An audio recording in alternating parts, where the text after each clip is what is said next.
Hello and welcome to the Comic Book Communicast, the official podcast of the Google Plus comic book community. Each episode, we talk about our favorite comics that we've been reading, and then we'll discuss any significant comic-related news and TV. And just a reminder, you can find all of our episodes at comicbookcommunicast.com, as well as links for the podcast on YouTube, iTunes, and RSS. Hello, welcome to issue number 69 for the week of January 31st, 2016. Happy New Year's. I know it's a little late, but our first show back. I'm Justin Beeson, and I'm joined by co-host Paul Christopher. Happy New Year, everybody. And today we're just going to be talking about the best of comics in 2015. So we got a whole bunch of categories that we'll be going over. And yeah, so let's get right into it. First, we wanted to just talk about our favorite comic arcs and series. So Paul, I have mine ranked as a top 10. Paul just kind of has a bunch of them. So Paul, what were your favorite story arcs and series for 2015? So I think with me, since my my reading is so consolidated right now, it's basically, I think I read barely 10 titles as it is.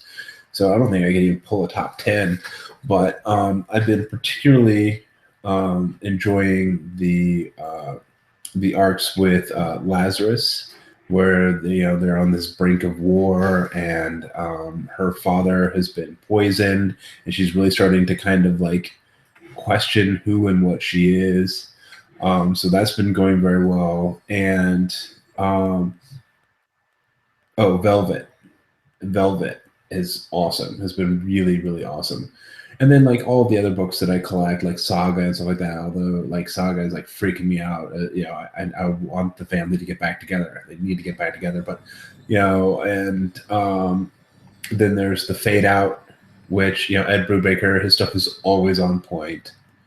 So basically I would just, my top 10 would cover like every title that I have. So I would say like the two that stand out the most would be the Lazarus and Velvet and what did I say? The Fade Out. And you also had Witches on here, and I gotta agree with that. That was amazing. I mean, we talked about that every month that it came out. That was absolutely amazing. I'm waiting for the second arc to come out. So, but yeah, I hope they get back to that soon. Yeah, me too. Seriously, but Scott's a busy guy. Yeah. So my comics, I have 10. So my favorite comic this year, delays and everything, it had to be Secret Wars. This is the first time that an event has been like my favorite thing. Usually they are extremely underwhelming and don't live up to expectations. Secret Wars did. It's a bummer that it kind of went past where the new rebooted comics started back up. But just everything, the art, the crazy complex story, it was just my favorite thing last year. And that's saying something because I'm not a huge fan of Jonathan Hickman's stuff usually. But this was great. The rest of them kind of in order. Witches, as you mentioned, was amazing. Jock's artwork, Snyder's horror story that just had a really original take on the Witches mythos. Batman Endgame. I haven't been a fan of the current arc with Gordon in there. It's fine, but Endgame was just such an amazing arc, and really like he really just knows how to write Joker and Batman's relationship, and that was really good. Star Wars Darth Vader, the first volume. The Star Wars comics overall have been really great, but that first volume of Darth Vader was such a great take on the character, and really explored an area that we didn't get to see after the first film, where basically the Emperor puts most of the blame for the Death Star blowing up on Vader, and it's kind of the fallout of that. Next, Sandman Overture, another comic that had a bunch of delays, but had Neil Gaiman returning to one of his most memorable characters, and it did live up to expectations, and especially with the J.H. Williams art. Multiversity, it was kind of like half in 2014, half in 2015, but I'm including it here because it was an event comic, but it was kind of outside DC's stuff, but it was really fun. It was a really good kind of celebration of comics in general and superhero comics, and one of my favorite things from the past year. Saga, all of it. Like it's hard with Saga because a lot of times it's just so good all the time that it kind of, I don't know how to explain it, but it's like it's so good that you almost forget how good it is, and you take it for granted how amazing it is every month and every issue that it comes out. Another Neil Gaiman book, Miracle Man. They just wrapped up the first volume of their original run. I guess, I don't know, it kind of counts because they re-released it, but it's the first time I've read it. And I mean, it's a big change from the Alan Moore run, but still some amazing comics. Django Zorro, this one didn't get for some reason, it didn't get a lot of attention. I think mainly because a lot of people don't pay attention to licensed comics, but it was a really great story and exactly like what you would expect and want from a comic that featured those two characters. And then last but not least, Southern Bastards. They're doing, Jason Aaron and Jason Latour are doing some really interesting things with that book. It's not one that you would think just describing it I would like, but it's really good, and it's a really good character exploration. Were there any? I guess you kind of went over the ones that you read. Did you ever read any of the Multiversity? Because that's still DC, and you're still muted. There we go. Yeah, I did not read Multiversity. Yeah, see, it's not even just really DC. I mean, DC is like the last thread that's hanging on because I'm such a huge Batman fan. But I found that I still love superheroes on TV and in the movies, but I'm really moving away from them in the world of comic books. But I think it's because I've been in this for like almost 30 years now. I've seen all the stuff. I've seen these same stories over and over again. It goes back to what we've talked about in the past about where they need to allow these characters to retire and die off and evolve and have new people come in because there's only so many stories you can tell. I mean, like, with that said, Scott Snyder did, like you were saying, they did a fantastic job with the Batman and Joker stories, like all of those they did, like the Endgame and Death of a Family. They did a really good job, but and there's only so many ways you can explore the same relationships with the same characters. And I just think I've been around long enough to see them all, and now it's kind of boring, the same thing over and over and over and over and over again. Yeah. All right, so I guess that does it for our best comics of the year. Now the next thing I had was top single issues. Paul, you didn't really have any single issues that stood out to you? No, it's hard because, like you said, with books like Saga, and really with the a lot of the independent ones, is there aren't, they're just all so consistently good that there aren't these ones that stand out and go, whoa, holy crap, that was amazing. They're just all consistently just on par, on point every single time. And I think that's what happens with this almost like seasonal method that or like seasonal schedule that the indies have kind of fallen into, where they'll do like a 5-issue arc and then they'll pause for a few months and they'll come back and they'll do another 5-issue arc, something like that, and that keeps it fresh. So you never get the filler.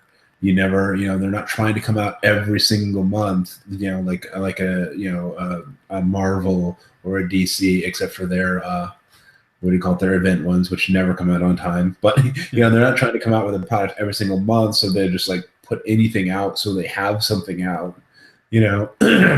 So it's very hard in that kind of situation for one issue to stand above the others, because they're just all so good. So maybe like the final issues, maybe, of each of some of these ones, like, um, what was it? Ed Brubaker's Fatale, like, that was really good. Um, maybe like that, but I mean, every single issue of that was fantastic. I mean, show me an issue of Saga that was better than the issue before or after it. It's Yeah. yeah. Yeah, my issues were kind of what you said, like the last issues of the arc. Basically, mine were issues that kind of defined the arc that they were in. So like my favorite issue was Batman number 40, which is the last issue of Endgame. And basically the whole issue is, Joker and Batman's final fight. And I don't like fight issues in general, but unless they're done well, and this is done extremely well.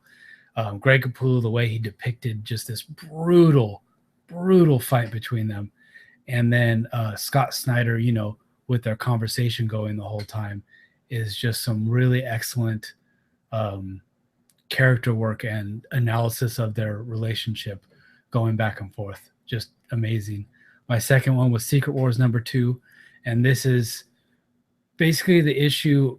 The first issue of the series is kind of the end of the universes. The second issue is just running around Battle World, and you realize the scope of this crazy world that Hickman's created for all the superheroes and supervillains. With Doctor Doom as God, and the Thors as the police force, and all these different little sections of the world that are, previous Marvel events and universes.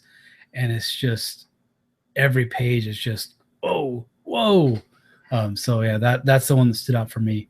The next one is Darth Vader number 6. So it's basically for this one moment, and it's the end of the first arc, and it's something that's kind of missing from the movies, and it's where Darth Vader discovers the last name of the fighter that took down the Death Star, and he's just so pissed off, and you see him clenching his fist, and the glass breaks of the spaceship that he's in front of him, and it's really cool. The next one, Sandman Overture number 6. That's the final battle of that whole story, where you see the fallout of it, and basically sets up where the Sandman ends up to start off the main series. And then my last one is Superman American Alien number 1, and this is the first issue in Max Landis's kind of newer series, and it's kind of exploring Superman's origins again. And those seem to be my favorite stories, and a lot of other people's favorite stories, is like Superman, Birthright, Man of Tomorrow, and it's just a really good kind of moment in a young Clark Kent's life, and with art by Nick Dragata from East of West. That's just really good. So those are my issues. You should definitely check out Superman American Alien. Yeah, I heard really good things about it, and it does seem pretty interesting. So Yeah, I really might good. like get it in the trades or on sale. Yeah, this is one where you can even just jump in and read single issues, because it's all one cohesive story, but each issue takes like a moment from his life. So you can read them out of order, pick them up whenever, and I'm sure it'll all be one cohesive thing in the end. But it's really emphasis on the single issues. So the next category I had is a favorite comic character of the year. Velvet. Yeah, Velvet all day, all night. She is the female James Bond, and she is freaking amazing. And in a lineup that's getting pretty darn crowded of female leads in comics, she stands out. And yeah, if you're not reading this book, you should absolutely. If you like good old fashioned noir spy thrillers, if you liked Man from Uncle, excuse me, or the old Bond movies, you owe it to yourself to check out this book, because she is amazing. Yeah, I'm surprised we haven't seen like any sort of TV or movie announcement for it, because I mean, spy stories are in right now. Yeah. There was 3 huge spy movies this year, and this is just screaming for some sort of adaptation. I completely agree. I would definitely like to see it like on a Netflix or Stars or HBO. I don't want to see it as a movie unless, yeah, if they maybe like did like the first arc and like were able to like pull off like a series of movies maybe. But I'm just afraid they would try and condense too much. I'd much Yeah, rather it be somewhere where it can breathe, but yeah, also have the ability to not be toned down and dumbed down for like right. network television.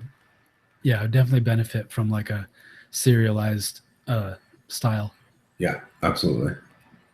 Fingers crossed. You never know. Things might be happening in the background as we speak. Oh yeah, I'm sure it is.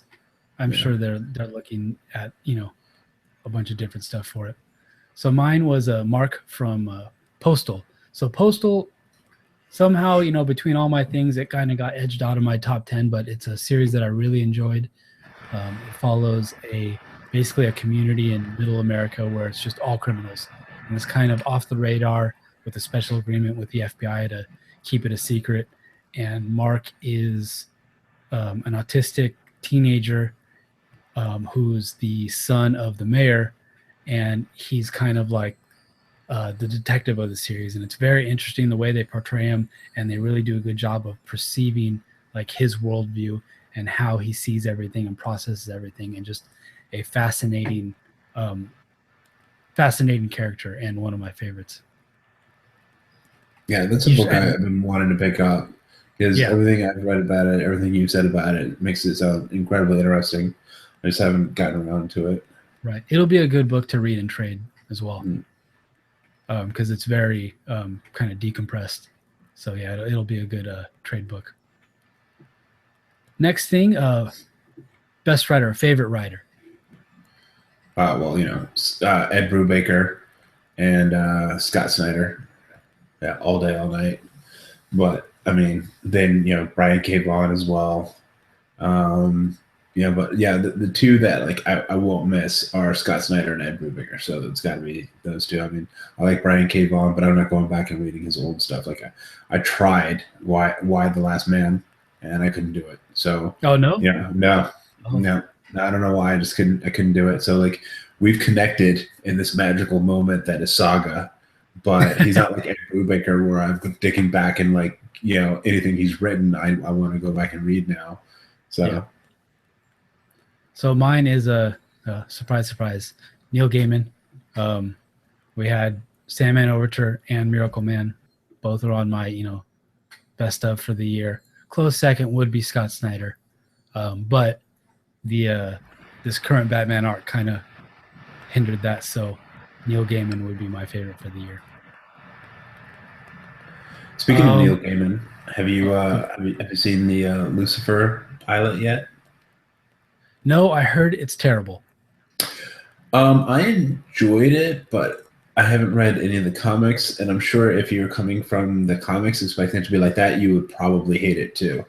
I mean, it's Yeah, just they just went with the procedural, which is what's hot right now. It's just once again you've got this American woman tied up with this kind of douchey Brit, yeah, and that's the whole story. It's like Sherlock Holmes, yeah, but whatever. I'm going to give it a chance. But I mean, it's Fox too, so their yeah. their track record with sci-fi and supernatural is just not all that great. No, it's not. Yeah, I mean, yeah, I'll give it a try. yeah. I haven't read the comics either, but I mean, it's a lot of people love them, and they're pretty universally praised. Yeah, clearly this guy did not walk out of a Neil Gaiman comic. The one on No, TV just clearly yeah. did not. So, Well, but, the Lucifer series was Mike Carey that right, wrote it all, and Neil Gaiman just provided the original character. yeah. Next thing would be best artist. Uh, Greg Capullo, and but the number one is the guy I can't pronounce, like Stefan Sejic. Yep. Yeah, from Aphrodite X or Aphrodite 9, sorry, and he's got his Switch. own The Death Vigil. Oh yeah, Death Vigil. Yeah, Yeah, he has Switch now.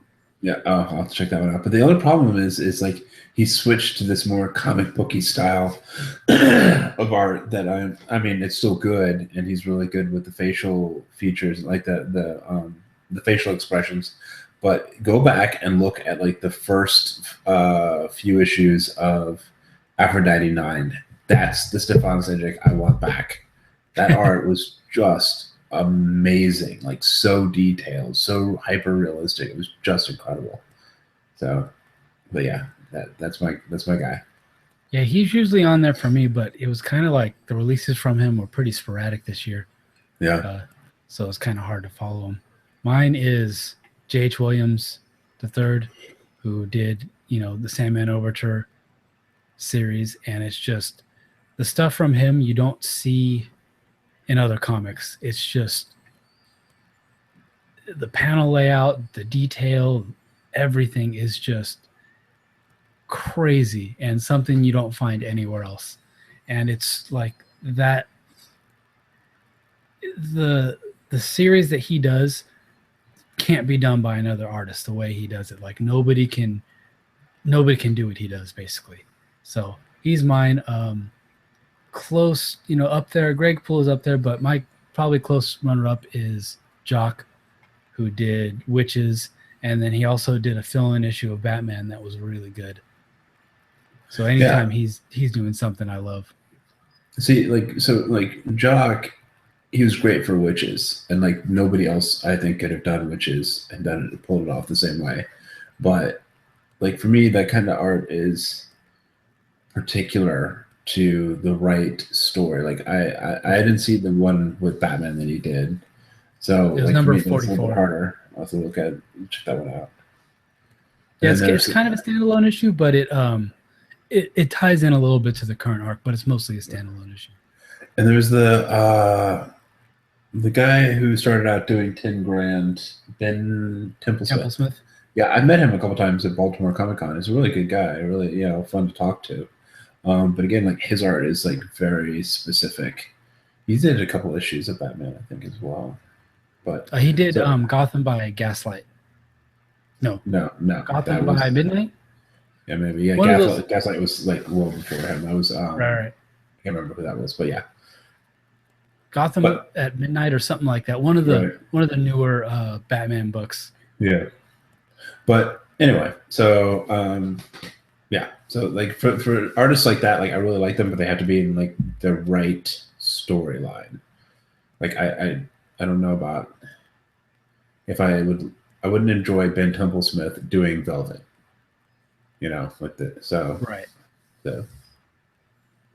Okay. Also, props to whoever's doing Velvet. Well, yeah. Next thing would be a favorite newcomer creator, and Paul, it didn't sound like you had something for this. No, because like I don't know all the comics that I'm following. None of them are from like newcomers. So yeah, I don't have anything for that category. Okay, yeah, mine is Max Landis, who's writing Superman, American Alien. I think he's done a couple things here and there. I know he did an issue or two of that Adventures of Superman digital comic. For those who don't know, he wrote Chronicle, and he's done a couple other things. But yeah, that series is really promising, and I look forward to see what he does next after that. Wait, Chronicle the movie or yeah. Oh, okay. He wrote it, but he's not the one who directed it. No. Yeah, okay. That was Josh Trank, the guy who did Fantastic Four. Yeah. So next thing I had is like kind of favorite groundbreaking comics. So something that's, catering to a lesser audience or is doing interesting things. Did you have something for that, Paul? Bitch Planet. It's got to be. Bitch Planet came and just kind of blew up everything. That is, you talk about groundbreaking. Yeah. Yeah, like that's yeah. Cool. So mine is all new, all different Avengers. So, you had all the Marvel heroes that are kind of like taking up another's mantle. So you have, you have the new Thor, you have the new Captain America, and you have the new Miss Marvel. And this book throws them all together in a superhero team, and it kind of touches on everything that the individual series touch on, but all together in a really cohesive, great way. It's really fun too. It's being written by Mark Waid, and he's doing a really good job with it. And so, out of all the like the new Marvel titles that they rebooted, that's the one that I'm probably most excited for right now. So the new Thor, is that still Jane? Yeah. Is she still dying of cancer? Yes, she is. Okay. All right. Yeah, it's starting to. Yeah, it's kind of hard because I feel like Jason Aaron had this whole thing, and then it keeps getting interrupted, by events and rebooted and whatever. So I'm excited for that comic too, but it's still kind of refinding its footing after the relaunch. Yeah. So the next couple categories I actually stole from the Slash Filmcast, which is a film podcast I listen to, and it's so the first one is a comic that you don't understand. So it's something that like everybody else is raving about, loves, gets all these good critical reviews, and you just read it and either didn't like it or just like, oh yeah, okay, that's okay. Did you have any like that for this year? No, I've been cutting back on comics this year. Yeah. So mine was basically anything by Rick Remender. Every new series that comes out, just everybody loves it, and it gets all these perfect reviews, and they're fine, but like I just don't see it. So like this year you had a new series Tokyo Ghost, but then you also had continuing series like Low, Deadly Class, Black Science, and like Tokyo Ghost and Deadly Class, those were on a lot of best of lists that I read this year, and I just they're okay, but they're nothing special to me. Now the artists on all those books are amazing, and I find myself more drawn to the written part of it, but the Sean Murphy on Tokyo Ghost, Mateo Scalera on Black Science, Wes Craig on Deadly Class, they're just really good, but the stories, I don't know, to me just I don't get it. The one that really did it for me, it wasn't this year though, it's been out for a while, is Morning Glories. Like I had heard all these great reviews. The art looked really awesome, and it is really awesome. And then I picked up like the first like 2 or 3 volumes on like Comixology, like on a sale or something like that. And I couldn't get past like the first like 4 or 5 issues. I just couldn't do it. Yeah. Like, meh. Yeah, same thing. I think that's still going. I dropped off a while ago. It is. Yeah, it is. Okay. Cool. So, and then the next one is a comic that they don't understand. So something that you're just completely stoked on and doesn't seem to be getting the exposure or the attention that you think it deserves. Anything from Ed Brubaker. Because no. So like Lazarus, I'm not hearing about that enough in the comic book press. Yeah, it always seems to be like I see a lot of like Save Lazarus campaigns, and like there's a lot of things to get more people to buy it. Yeah. It shouldn't be. I mean, with it being an independent comic, we shouldn't have to worry about like saving it. It all depends on the creators, like because at a point, if it gets low enough, they're supporting it and they're kind of paying to put it out. Yeah, but that's why they take jobs with the big two to pay for their passion projects. Yeah, like Lazarus. But yeah, so no, Lazarus definitely needs to be out there more. East or West is doing okay. I can see how that one would be like, I don't understand, because simply like that is a very dense comic. That one's hard to like just keep straight. So I can see how people like wouldn't get that one. But that's so yeah, I think Lazarus is the and then again Velvet. I have not heard a lot about Velvet like in the press. It's not getting the same kind of like headlines and stuff that like Saga is. Like everybody's in love with Saga. Yeah, I see like Velvet and like Lazarus, those seem to be like a like industry comics. Yeah. So you see them all the time, people that are like comic reviewers, they talk about it a lot on podcasts and stuff, but it doesn't seem like a lot of people talk about it, say like in the comic book community or other community sites and areas. Right. So it's like Academy Awards movies, like movies that do really well, like with other actors and other movie makers, but the audience is like, no. Yeah, exactly. That's what it seems like for those two, at least to me. So mine are Postal, which I touched on earlier. Don't see a lot of people talking about it, and then Teenage Mutant Ninja Turtles, consistently really good. I don't know if it's because it's a licensed comment or because it's coming from IDW. It seems like not a lot of people talk about it, even like comic reviews and stuff. It's pretty much me, and then I see Kevin Bircher in the community. He talks about it a lot, and we're just banging the drum for Ninja Turtles, and need to check it out. It's amazing. Everybody should read it. So my next category, comic that ended too soon. So whether it was canceled or it was a mini series and you wanted to be ongoing, I think you had a couple for that. Yeah, everything again. Going back to Ed Brubaker because he's always like, he doesn't have any like ongoing. So and he always leaves me wanting more. So I think in a way it's good because he always ends on a high note. On the other hand, it's bad. Like, I was not ready for Fatale to end. I was not ready. And I'm sure that Velvet, and when that eventually ends, I won't be ready for that one either. So, but other than that, no, because all the other comics that I read have been continuing and ongoing. I don't like. So, sorry. I guess one of the, even though it's still going, is Supergirl, because they made like this hard right turn, and Batgirl, both of them. They just said, "Oh, we're going to go in this completely different direction for them because we're going for this completely different audience." And I've said before that, like, I applaud that, I understand it, but I still miss the Batgirl and Supergirl that I was reading, at the time.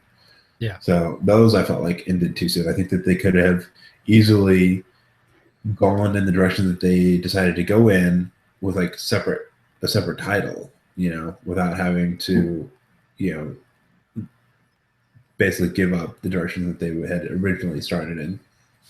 Yeah, it's a good point. They'll put out 10 million Batman books or Yeah, Superman books, but exactly. the secondary characters can only have one title and one title only.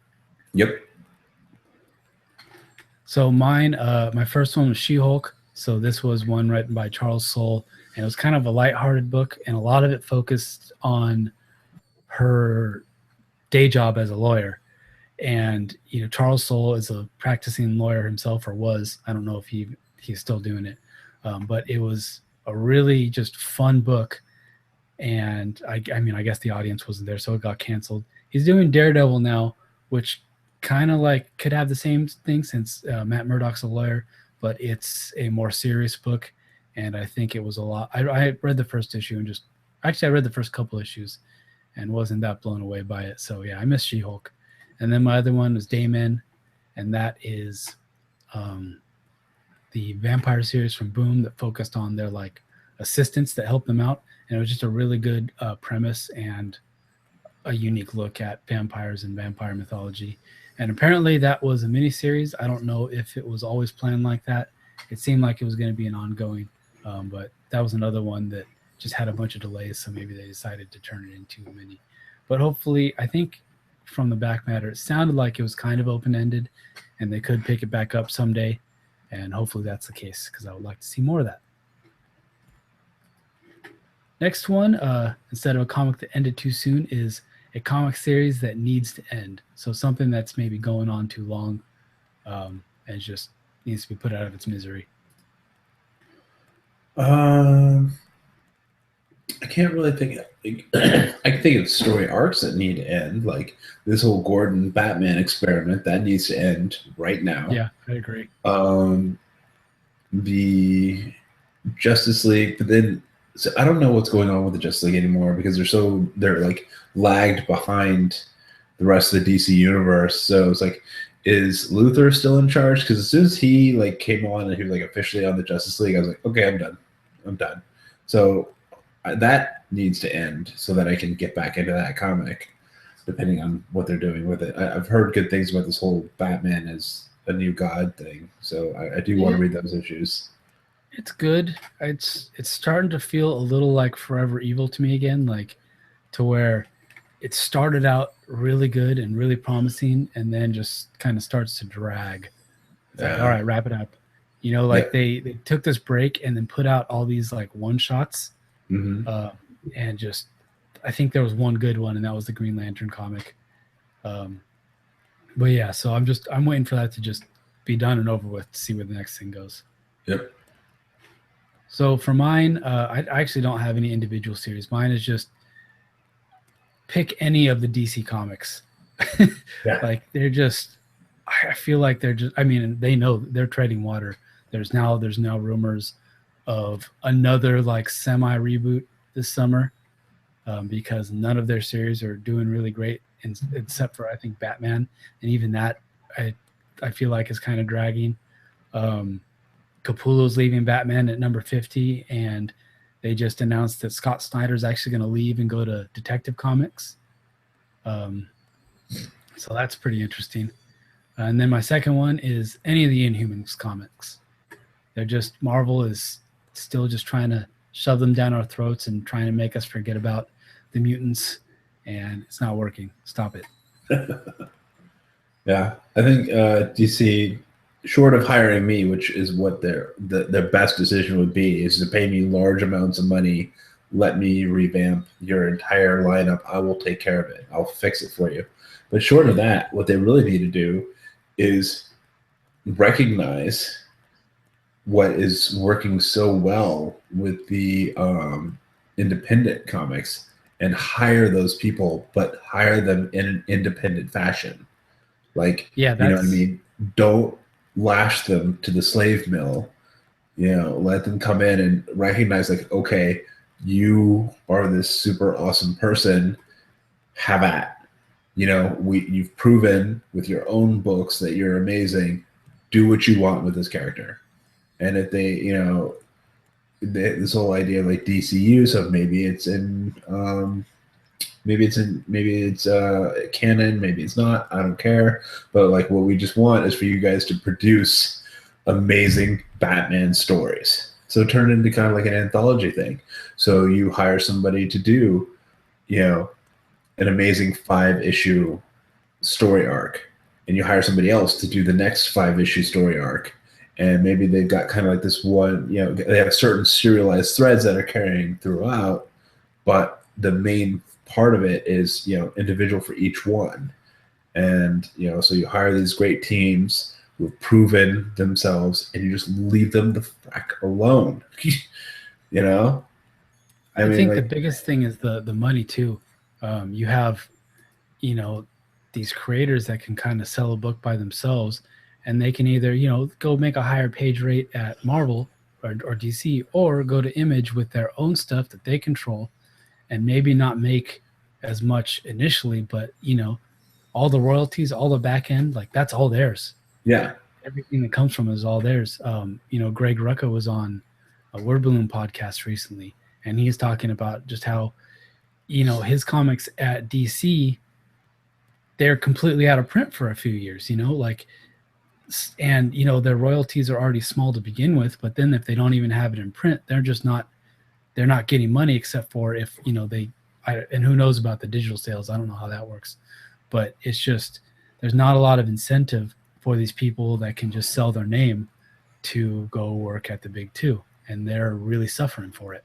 no, and that's what I'm saying. It's like, don't do it. Don't like try and get them to like do Batman or Superman. Don't get them to try and do your title for like years and years on end. Say, look, we just want you to come up with a 5 issue, the best 5 issue arc that you can, the best 5 issue Batman story you can think of. We'll pay you lump sum, boom, for it, for the work, and obviously, you know, the normal licensing stuff or whatever. Um, and then you're good to go. You know, you're not trying to stick around, like just like they've been doing with like these like American Horror Story. You know, you got these anthology series, and you know they're able to pull in like these big stars. Like the last one pulled in freaking Lady Gaga, for God's sake. And the reason why they're able to do that is because like we only need you for one season. All we're Right. asking you to commit to is one season. We're only asking you to commit to like 12 episodes. That's all we're asking from you. And they're like, yeah, I can do 12 episodes. You know, I could do one season, sure. Right. And you do it the same way with these books. You're like, hey, look, you guys are this great team. All we need you for is 5 issues, you know? And so then you'd have this consistently good product from, these big independent names, which then might also bring in their independent crowd that might not otherwise pick up a Batman book will may come over to at least pick up that arc. So steal this idea, DC, while you still have a chance. You need to trademark that phrase. Yes. So my next category I have is the kind of top 5 most promising comics for this year. So stuff that's just starting out in the first arc or whatever, that you're really excited to see where it goes. You have any of those, Paul? No, because I haven't picked up anything new. Heck, I haven't even finished my books. I think I'm like 2 months behind. So I certainly haven't picked up anything new. All right, so mine, Superman American Alien, which I already talked about. Huck, which is a Mark Miller and Raphael Albuquerque book. I'm usually not a huge Mark Miller fan. I've read the stuff here and there, but it's a really great story. And I'm always in for Raphael Albuquerque art. And then Invincible Iron Man. So this is Bendis doing Tony Stark, and he does a good Tony Stark. So I'm excited to see him take that on. Mighty Morphin Power Rangers, another, I guess, nostalgic comic that is really promising. It's being written by Kyle Higgins, who did Batman Beyond and Nightwing, which I loved his runs on those. And it's kind of like set in a modern setting, so I'm excited to just see him work with those because he seems to do good with those kind of nostalgic comics. And then last, Extraordinary X-Men. So I was following, a couple X-Men books when Bendis was on it.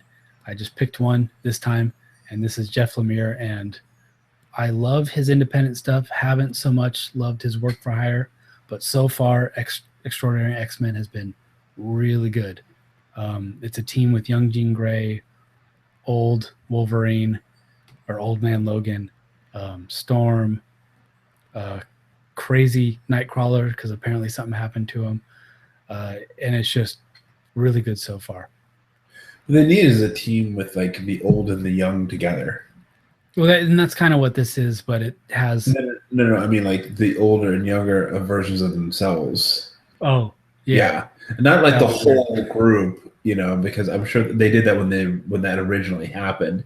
Right. But like, it'd be interesting to see, like an older Jean Grey with a new Jean Grey and worrying about like whether or not like, the Phoenix saga is going to happen all over again and things like that. And like, the younger one wanting to know what the older one knows and things like that. Or what would be really interesting is Old Storm and Young Storm. I don't know if you remember back when they had like the Siege Perilous way back, like I think it was like late 80s, early 90s. I wasn't following it. Yeah, exactly. So they went through the portal. And so this is where Gambit came in. This is like Gambit's like first appearances. Is she got turned into a child. Oh. Yeah, and Gambit found her as a child. And like was protecting her and all this and teaching her to be a thief and all this stuff. So and then she got better. So it'd be interesting to see Old and Young Storm running around together. They explored it a little bit in All New X-Men with mostly with Iceman and Beast. But yeah, it wasn't the focus. Next thing I have is a favorite publisher. I mean, I know what your answer is going to be. Oh yeah, Image. Yeah, Image is the HBO of the comic books. Like everything that comes out from them, even if I'm not going to read it, even if I don't, if it doesn't look interesting to me, I know it's like super awesome. I know it's good. I know it's high quality. Mine is actually like, I tried to think about it, and there was a lot from, all three. I'm gonna go big three, all three, from this, and then I was like, okay, well let me look at my top 10 list, and I had 3 from each publisher. Mm-hmm. So like Marvel, Image, and DC were all my favorite publishers, they all put out something that I loved. Um, DC is kind of on the lower end now. There's in the beginning of the year. So I mean, right now Marvel and Image are still like right there. There's not a clear top contender for me. Next one, you're out on pretty much all DC now too, right? Yeah, I'm picking up the Batman and Robin Eternal. Oh, okay. Yeah, it's been Yeah, fun. and I'll get back into Batman once Gordon is done. Which I mean, you're not following it, but the last issue basically shows Bruce Wayne heading back to the Batcave, so it's coming. Good. I'm guessing. I think they're on 48. I'm guessing number 50 will be the Yeah, kind of the that's a return good round return to number for form. that. Yeah. Well, that's Greg Capullo's last issue, Yeah. so they'll probably tie everything up right there. Yep. Next thing I have is a favorite comic related source. So this could be a website, podcast, periodical, Google Plus community, anything. Do you have a place that you go Well, to yeah. for that? There's oh yeah. It's bath time for the baby, so Oh, she's running around the halls, knocking on the door.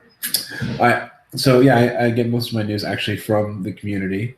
Um, and besides that, TheVerge.com has actually gotten decently into comic books. They're covering some of the bigger stuff, and io9.com because there are sci-fi fantasy in general. But most of the news that I get is from the our own Google Plus community, and then links that people have dropped in there. So right. So mine is sketch.com, and that's SKTCHD.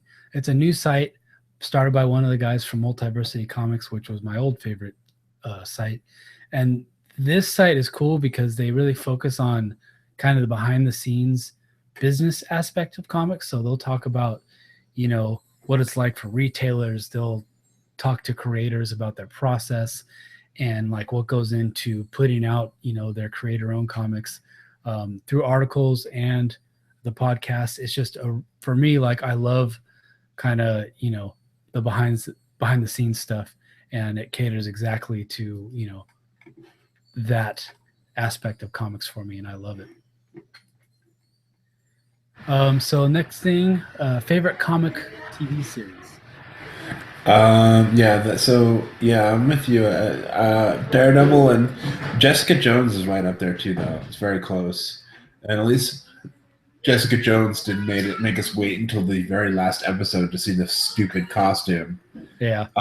But and I gotta say the Agents of Shield is it keeps getting better, but I definitely like the Netflix stuff better because it's darker. It's got it's like a little bit more grown up. It's a little bit harder edged.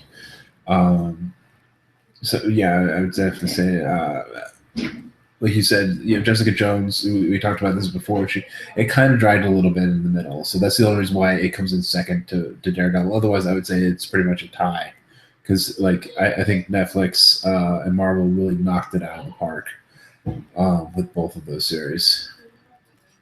Yeah, so mine is Daredevil, hands down. Nothing even came close for me. Um, I still need to finish Jessica Jones because yeah, it started dragging in the middle. And just yeah, I'll go back and finish it eventually. And then like Walking Dead, it was good, but I still haven't even watched whatever the last chunk of it was. Yeah, me either. I haven't even watched this season at all. I didn't watch like the last three episodes of last season.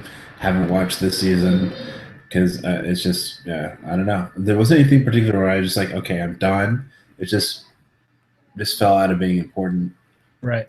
Yeah, the other one for me that I'm really loving is Flash. They're doing a lot of fun things.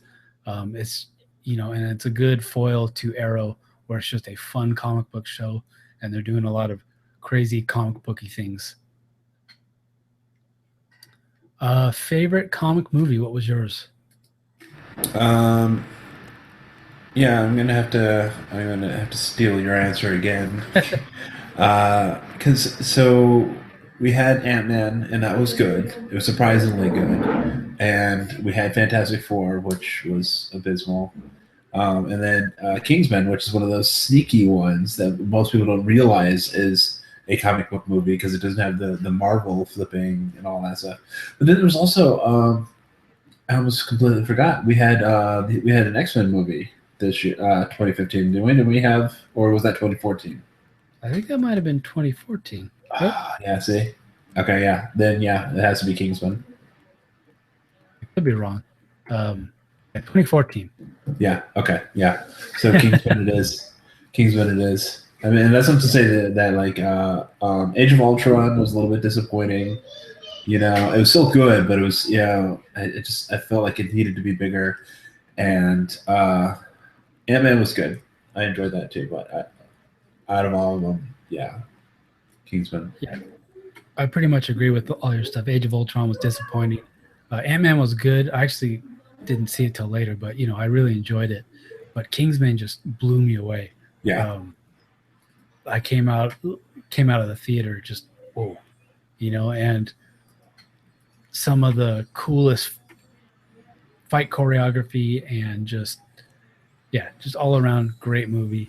And from what I haven't seen The Man from Uncle or Spectre yet, actually, but from what I hear, it's the best spy movie of this year too. Definitely for action. You know, for story, I would actually go and style. I mean, like Kingsman had really good style. Best action of the three.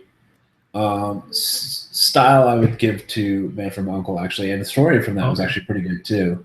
Spectre was a disappointment on pretty much every level. Hmm. They're pretty much wearing out the Bond formula for me. So Okay.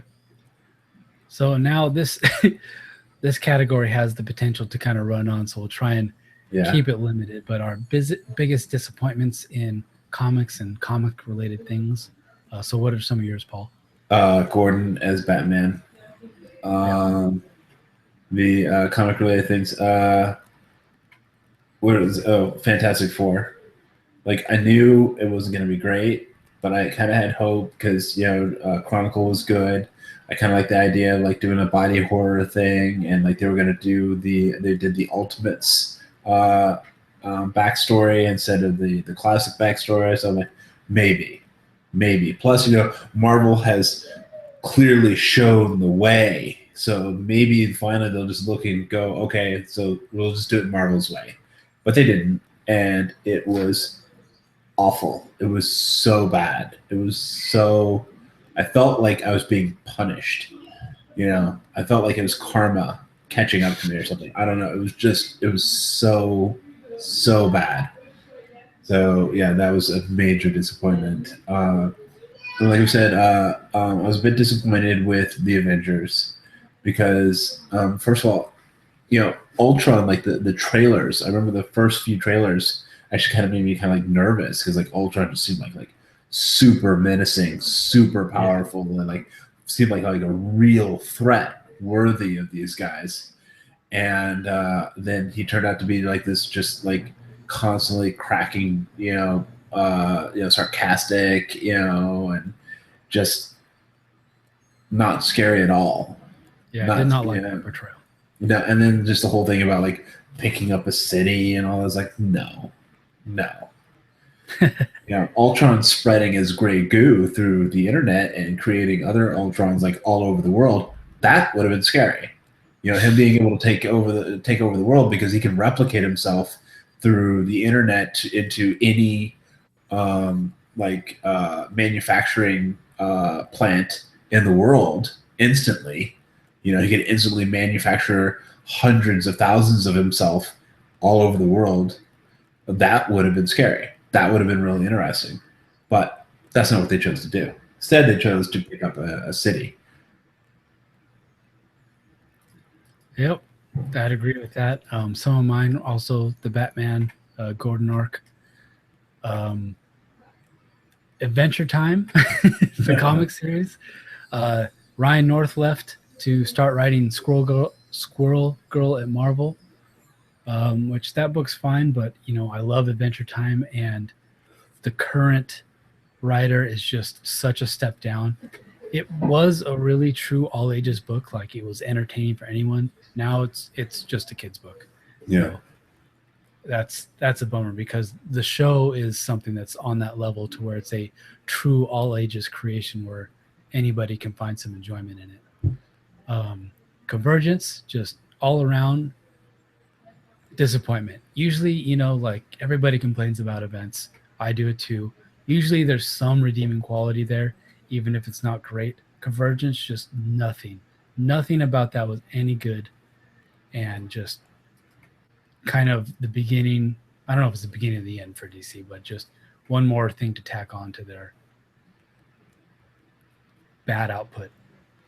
Another nail in the coffin. Yeah. Secret Wars tie-ins.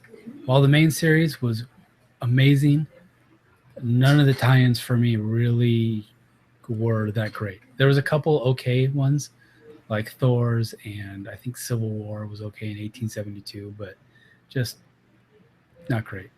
And the last one, which is kind of the most disappointing for me, and I'll probably get some hate for this, but basically, non-saga Brian K. Vaughan. He's come out with a few new things. He was on a roll of Saga. Then you had Private Eye, which was really good from Panel Syndicate, his online thing.